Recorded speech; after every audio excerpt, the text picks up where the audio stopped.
Hello and welcome to the Giving Voice to Depression podcast. I'm Terry, the creator and co-host of this podcast. I've lived with depression most of my life, and I know how easy it can be to feel all alone in the experience. I'm not alone, and you aren't either. And I'm Dr. Anita Sands, a licensed clinical psychologist with a number of my own diagnoses, all of which bring a certain amount of anxiety and depression along with them. There is great power in shared experiences. We share our own as we engage in intimate and candid conversations with our weekly guests, exploring different perspectives on and experiences with depression. We keep it real because depression is real. We keep it hopeful because there truly is hope, in spite of what depression tells you. This podcast is produced in partnership with Recovery.com. Recovery.com provides resources and information for individuals seeking treatment for mental health or addiction issues. Its website is a fact-checked and vetted online platform of treatment centers to help individuals find the right path to recovery. We release 2 new episodes a month, and the other weeks we will pull impactful stories from our archive of more than 400 episodes, stories that you may have missed if you're a newer listener. This episode is from our earlier years, when I co-hosted with my sister Bridget. Hi, Bridget. Hi, Terry. We recently posted a question on our Giving Voice to Depression community Facebook page asking members to finish this sentence. Depression is... And we left a blank. And we got the kind of insightful feedback that we've come to expect from this great group. Mm-hmm. They said, depression is dark, wicked, relentless, real, stigmatized, a nightmare, a roller coaster, a sneaky, evil shapeshifter that smothers you, Ooh. Feeling alone in a room full of people, mm-hmm. a bottomless pit. But also replies including depression is a very powerful teacher, a strong nudge to ask for help, the turning point to a better life, and a favorite, depression is not going to win. Not going to win. Yeah. Today's guest, Dr. Tim Cantopher, says his more than 30 years' experience as a psychiatrist treating patients with depression has led him to conclude that depression is the curse of the strong. Yeah. Yep, you heard it right. Strong, not the weak. It's the name of his book. And well, after we read it, we reached out.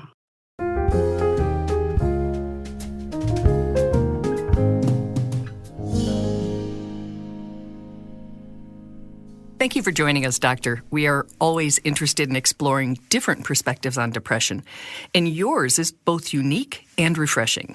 It's always been interesting to me that it is kind of unique because whenever you go to conferences or whatever on depression, you get people talking about vulnerability factors. And it was a long time ago that I thought, well, hang on a second. You call them vulnerability factors, which makes sufferers sound like sort of feeble, whimpering people. But my experience has been completely the opposite. And if you reframe those same factors in a different way, they're actually strengths. It was always a pleasure in my career, I've retired now, to treat people with major depression because they seem to me to be the best and the nicest people and, deserving of so much more than they were getting and deserving of a very different attitude from people around them. Dr. Cantopher says in his practice, the common traits of the people with depression he treated became so predictable, he would surprise new patients when he interviewed them. I say to folks, look, don't tell me what you're like. I'll tell you. You're regarded by those around you as strong, reliable, diligent, with a strong conscience, strong sense of responsibility. You tend to look after other people's needs before your own. You're sensitive, vulnerable to criticism, and your self-esteem is pretty easy to knock. And it depends a lot on the evaluation of others. And they go, oh, golly, yes, how did you know that? Well, I know that because I've seen that hundreds and hundreds and hundreds of times over. In fact, Dr. Cantopher goes further, saying we're the kind of people to whom you'd turn if you had a problem upon which your house depended. Yes, absolutely. I've sometimes said this as a joke, but it's not really a joke. If I were employing somebody for an important job, and if I were allowed to, I would say in the advertisement for the job, only those who've had at least one episode of major depression need apply. Because, of course, then you're going to get the very best people who are going to try their guts out for you because they're the people who get the illness. So there's the part of me that loves to hear this because I have depression and I hate there are people out there who consider those of us with it weak when that is not how I feel. But there's also the part of me that hears this a little bit like when you're not invited to the high school dance and your mother says, "Oh, honey, that's because you're so special." And you think, no, it's not. So is this like pacifying or placating those of us with depression, or this is your clinical, scientific, doctor, psychiatrist? No, this is my passionately held view. I don't see any harm in putting a positive value on those characteristics which I personally feel positive about. It's not a question of just making people feel better. It's about enabling people to change the way that they lead their lives, really taking charge of their lives in a way that's going to make their lives better. And that shift in perspective can be literally life-saving. While people are seeing it as being some awful weakness and shame, they're very unlikely to present themselves for the treatment which is likely to help them. So I think it's more than just a soothing balm. This is incredibly important in my view. Before we continue, there's a distinction Dr. Cantopher wants to make clear. Clinical depression, major depression, is a spectrum. And, there are some folks who have what I would call the unipolar version of bipolar disorder. There are some people for whom, my model does not fit. And at its extreme, that really is genetically inherited and a biological illness.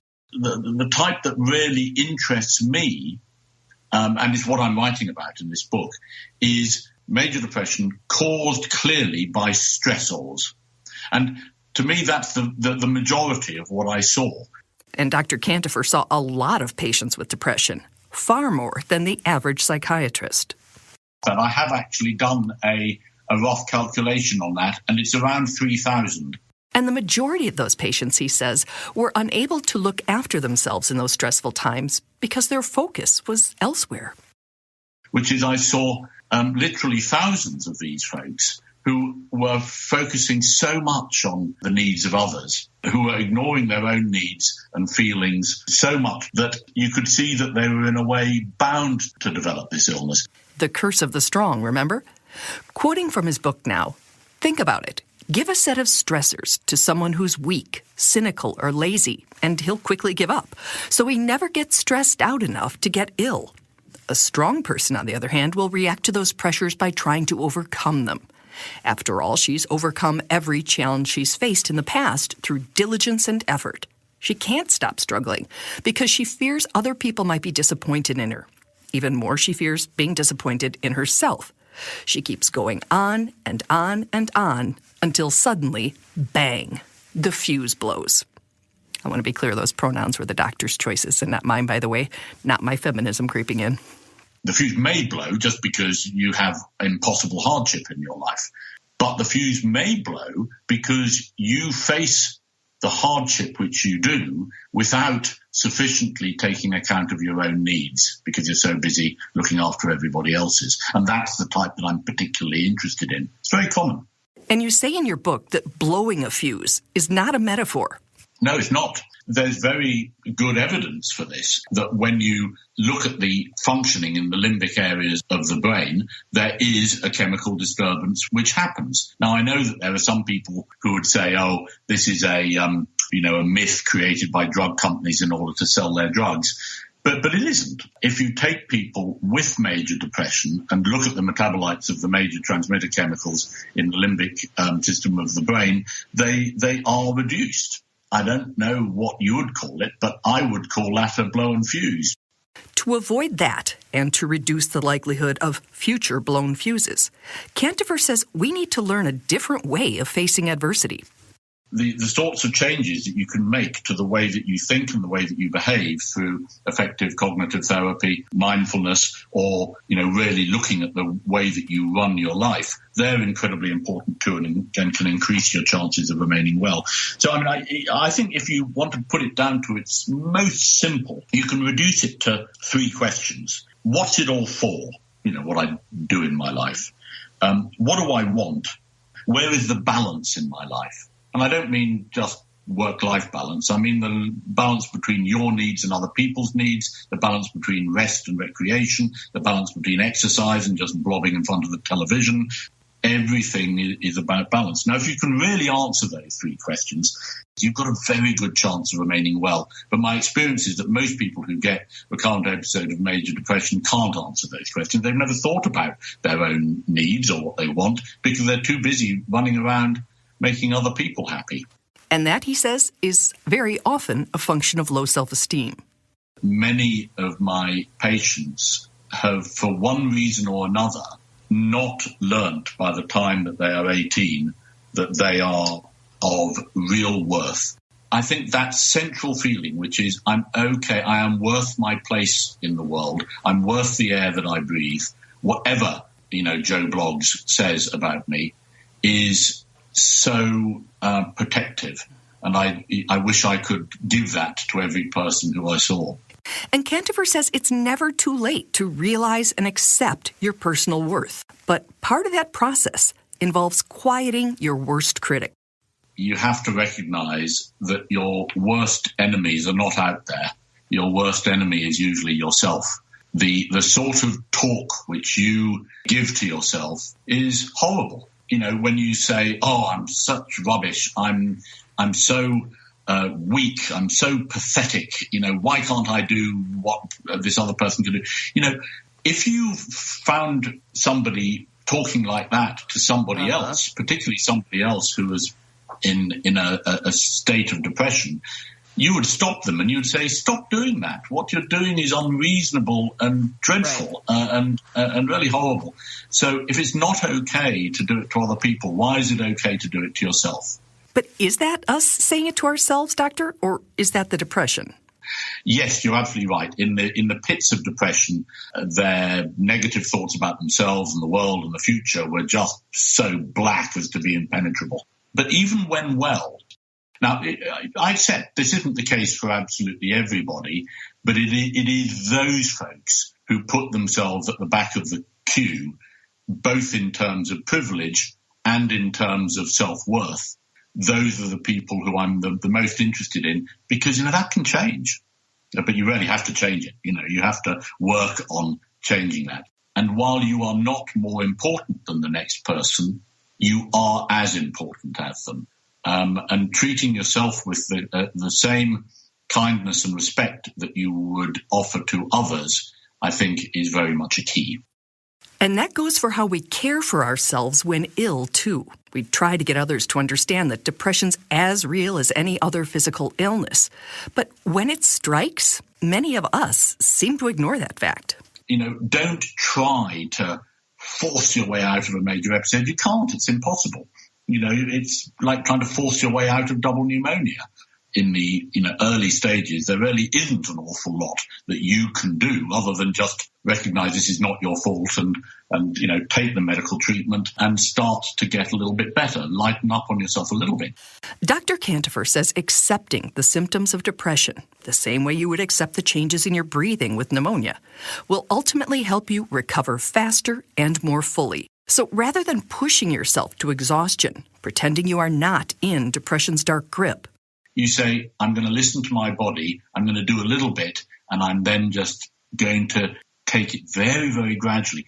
I use the metaphor of a stress fracture of the leg, which I think is a fairly good metaphor because that tends to happen to people who try too hard at their athletics. So when can you start exercising again? Well, after a few weeks, when do you stop exercising? Well, when it starts hurting. If you don't carry on through the pain, because otherwise you'll refracture your leg. It's the same with the limbic system. If you carry on through the pain, you'll refracture your limbic system and you'll get another episode, or you just won't get better from the episode you've got. And by taking that approach, Cantopher says we can reduce or even avoid future episodes. The longer you're well, the more robust the fuse gets, but it will never be so robust that you can do anything. You have to learn what your limits are. And that's the trouble, that the vast majority of people I see with recurrent major depression never change anything. They just keep going back, never asking themselves what they want and what all of this is for and where the balance is in their lives. Cantopher says the trick is to learn to work just below your peak capacity, in a place that's sustainable. It is absolutely sustainable. And actually, that way you get the greatest efficiency.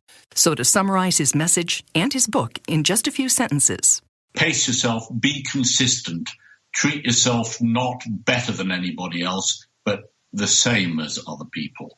Make some choices in your life based on not just on other people's expectations, but what you want too. It is important. It's more than okay. It is crucial. It makes perfect sense.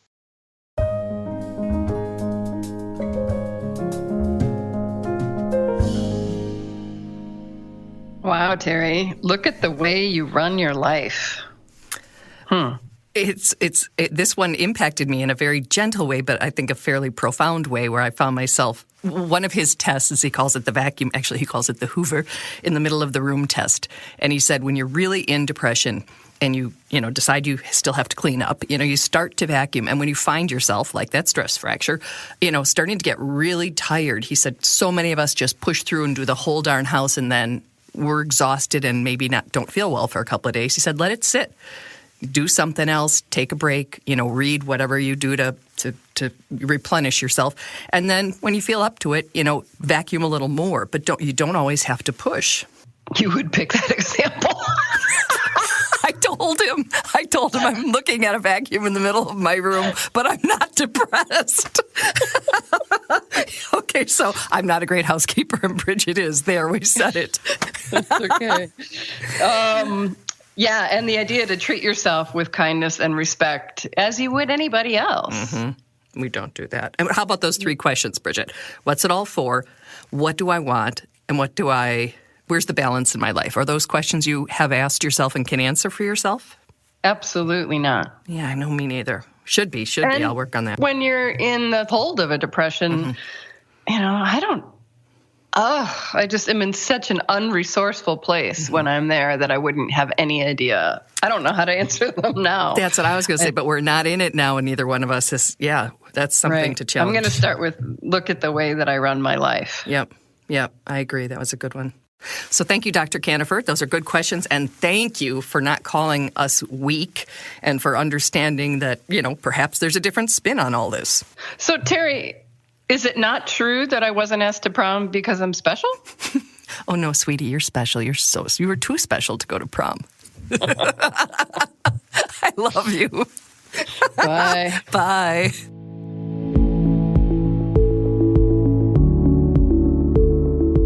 We truly hope that our podcast brings a little more understanding, helps you better articulate and reflect on your own experience with depression, or better understand how to support someone else who is struggling. If this episode has been of comfort or value to you, know that there are hundreds of others like it in our archive, which you can easily find at our website, givingvoicetodepression.com. And remember, if you're struggling, speak up, even if it's hard. If someone else is struggling, take the time to listen.